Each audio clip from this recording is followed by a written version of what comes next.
Halo teman-teman, perkenalkan saya Rio Mubarak Nazam yang pada kesempatan kali ini saya ingin menyampaikan suatu ide inovasi sebagai bahan ujian tengah semester saya di Magister Manajemen Universitas Esa Unggul. Inovasi yang saya sampaikan kali ini saya beri judul iCan M-Banking. Untuk lebih jelasnya, mari kita simak video berikut ini. Dalam video ini kita akan bagi dalam beberapa bagian, yaitu latar belakang, ide inovasi, keunggulan, tantangan inovasi, tahapan dan strategi inovasi, risiko inovasi, dan terakhir nilai tambah.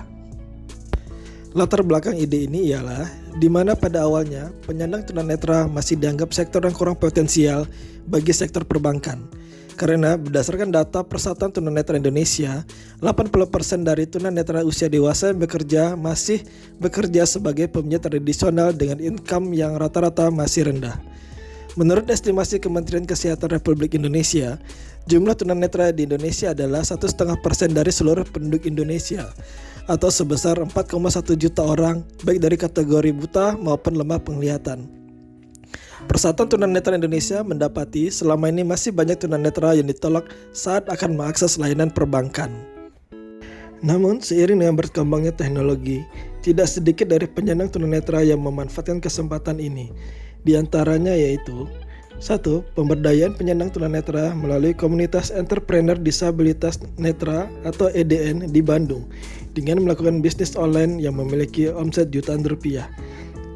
Kedua, peluang untuk menjadi mitra penyedia jasa pijat di platform ojek online.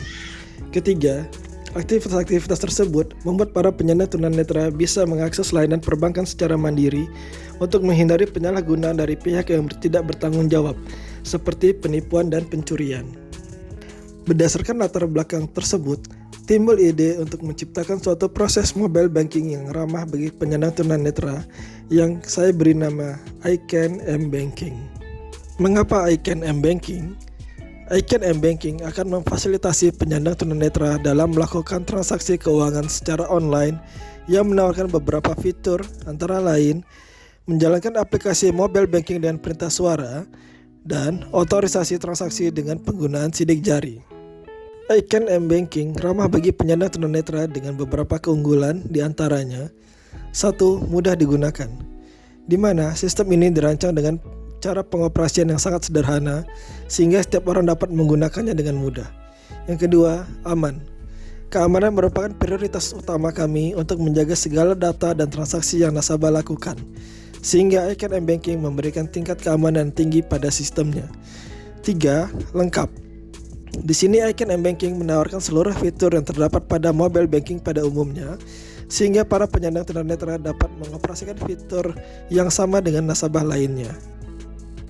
Bagaimana alur transaksi pada iCan M-Banking? Alur pada iCan M-Banking diawali dengan pengoperasian M-Banking yang dapat dilakukan melalui pintu suara user, mulai dari login sampai dengan melakukan transaksi. Kemudian setiap instruksi yang diperintahkan tersebut akan dikonfirmasi juga melalui suara pada aplikasi. Proses eksekusi transaksi akan menggunakan password berupa sidik jari nasabah. Untuk menambah keamanan bagi para nasabah, setiap nasabah dapat mengatur nominal transaksi yang membutuhkan konfirmasi ulang dari pihak bank secara langsung melalui telepon, sehingga nasabah dapat dengan yakin memastikan transaksi yang telah dilakukan, dan hal ini memberikan keamanan ganda kepada nasabah. Kemudian, kita akan membahas apa saja yang akan menjadi tantangan dalam aplikasi iCan M-Banking ini. Yang pertama, kami harus meyakinkan pihak perbankan bahwa investasi pada program ini membuka pangsa pasar baru yang bisa meningkatkan profit perusahaan. Karena untuk investasi dalam hal baru, suatu perusahaan tentunya perlu mempertimbangkan profit apa yang akan mereka terima setelahnya. Sehingga dengan pangsa pasar pada segmen ini yang cukup luas berdasarkan data, menjadi tantangan bagi kami untuk meyakinkan pihak perbankan. Kedua, meyakinkan penyandang tunanetra bahwa penggunaan sistem ini aman dan mudah untuk digunakan. Selain pihak perbankan, pihak calon user dalam hal ini penyandang tunanetra perlu diyakinkan bahwa sistem yang ditawarkan ini merupakan sistem perbankan yang aman dan mudah digunakan. Yang ketiga, perangkat handphone pengguna harus support program sidik jari. Pemindai sidik jari diperlukan dalam sistem ini untuk meningkatkan keamanan dalam pengoperasiannya. Namun saat ini belum semua perangkat smartphone memiliki fitur tersebut, sehingga menjadi tantangan bagi kami untuk mengklasifikasikan perangkat smartphone yang mumpuni bagi para nasabah. Menurut teori Rogers, ada beberapa tahapan dan strategi inovasi. Yang pertama, knowledge, di mana pemahaman dan informasi mengenai inovasi m-banking untuk penyandang tunanetra ini harus disampaikan melalui berbagai saluran komunikasi yang ada, bisa melalui media elektronik, media cetak, maupun komunikasi interpersonal di antara masyarakat. Yang kedua, persuasion. Calon pengguna akan mengukur keuntungan yang akan mereka dapatkan terhadap inovasi ini. Mereka akan merasa tertarik dengan kemudahan bertransaksi secara online, di mana hal ini akan mendukung mereka dalam memperoleh penghasilan. Yang ketiga, decision. Calon pengguna akan memutuskan untuk menggunakan icon m-banking setelah mendapatkan informasi mengenai program tersebut. Namun calon pengguna lainnya ada yang menolak karena sudah nyaman dengan penggunaan m-banking seperti biasa. 4. Implementation. Nasabah tunanetra mulai menikmati icon m-banking dalam melakukan transaksi keuangan. Yang kelima, confirmation. Para pengguna icon m-banking akan merasakan manfaat yang ditawarkan seperti kemudahan dan keamanan dalam melakukan transaksi keuangan. Risiko dalam inovasi icon m-banking ini diantaranya: yang pertama, transaksi mudah diketahui oleh pihak lain apabila dilakukan di tempat umum. Mitigasi yang kami lakukan yaitu menyarankan nasabah untuk memastikan kondisi di sekitar cukup aman atau menggunakan headset. Yang kedua, penyalahgunaan oleh pihak yang tidak bertanggung jawab.